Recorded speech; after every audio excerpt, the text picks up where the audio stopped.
tumejipanga poa na tunajiamini tutashinda. Timu tumekuwa nayo since day one tupatane hii camp. Tumekuwa na undugu zaidi na I hope naomba mafans kitu kwanza wakuje watubebe Jondo litubeba semi-finali. Si kufika finali ni fans. Hiyo umoja ni wamekuwa na sisi since day one. Tunashukuru na tumejipanga poa, coach set mind. I hope kila kitu kitakuwa poa. Tunashukuru tena federation kwa tusaidia sana federation na serikali pia unaona vile wanatusaidia vijana. So imekuwa ni maana sana kwa preparation yetu kama Kenya. So nafikiri tumejiandaa vizuri kwa finali. Manake tulikuwa mara kwanza tulisema tuingie kwanza kwa finali, alafu plan ya finali inakujia hapo. Sasa tuko ready. Not had a lot of successes on the football field, and indeed the fans were overwhelmed by that.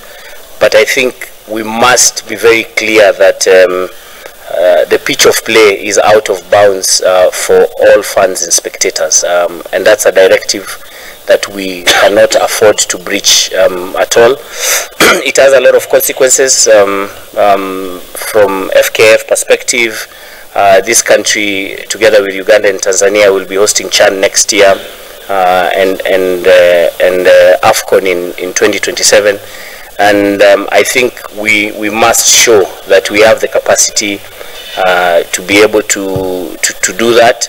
And that also comes with the discipline of the fans and the spectators, because that counts a lot towards just ensuring the safety and security of players and match officials and tournament officials concerned.